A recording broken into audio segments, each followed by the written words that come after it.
আর এই জাতীয় বার্তা যখন আমরা দেই, তখন যদি আপনি বলেন যে পারলে রাজনীতিতে আসেন, পারলে দল করে দেখান, এটা হইল? আমি কি এরকম কোনো কথা বলেছি? না। আমি একজন মুফাসসিরে কোরআন, আমি একজন আলেম, এর বাইরেও আমার সবচেয়ে বড় পরিচয় আম আ সিটিজেন অফ বাংলাদেশ।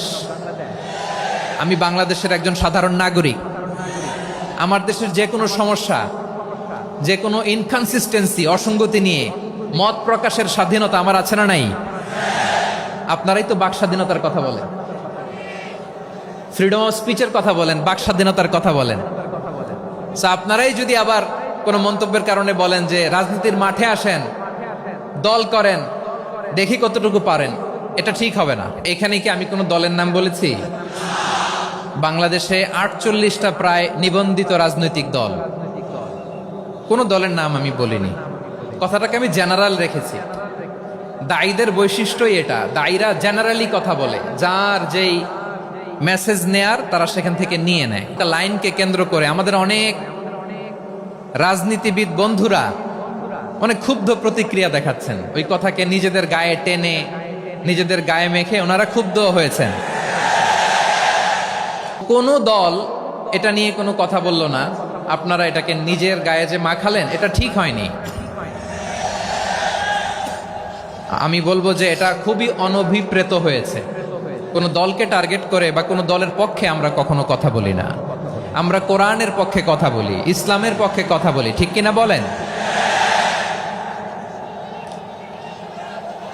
সো একটা জেনারেল কথাকে যদি আমার রাজনীতিবিদ বন্ধুরা নিজেদের গায়ে মাখেন, ক্ষুব্ধ প্রতিক্রিয়া জানান, এতে করে সাধারণ জনগণের কাছে একটা নেগেটিভ মেসেজ যাবে ওনাদের ব্যাপারে। এটা হোক আমরা চাই না। তো আমার প্রিয় রাজনীতিবিদ বন্ধুদের আমি বলবো, কথাটা ছিল ভেরি জেনারেল, এটা নিজেদের গায়ে মাখানোর কোনো দরকার নাই। আমরা এই যে এক্সিস্টিং যে রাজনৈতিক চর্চা, এটা থেকে আমরা বেরিয়ে আসতে চাই। আমরা চাই না এদেশে চাঁদাবাজি, দখলবাজি থাক, ঠিক কিনা বলেন? এদেশে কোনো দুর্নীতি থাক, টেন্ডারবাজি থাক, এগুলো আমরা চাই।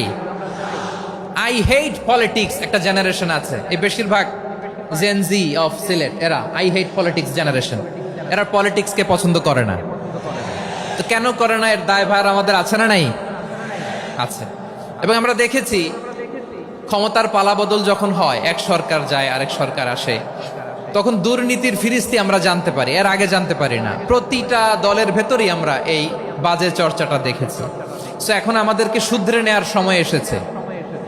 এটা এই সুন্দর সময়, নতুন প্রভাতের বাংলাদেশ, নতুন ভোরের বাংলাদেশ, এই সময় আমরা কাদা ছোড়াছড়ি যেন না করি।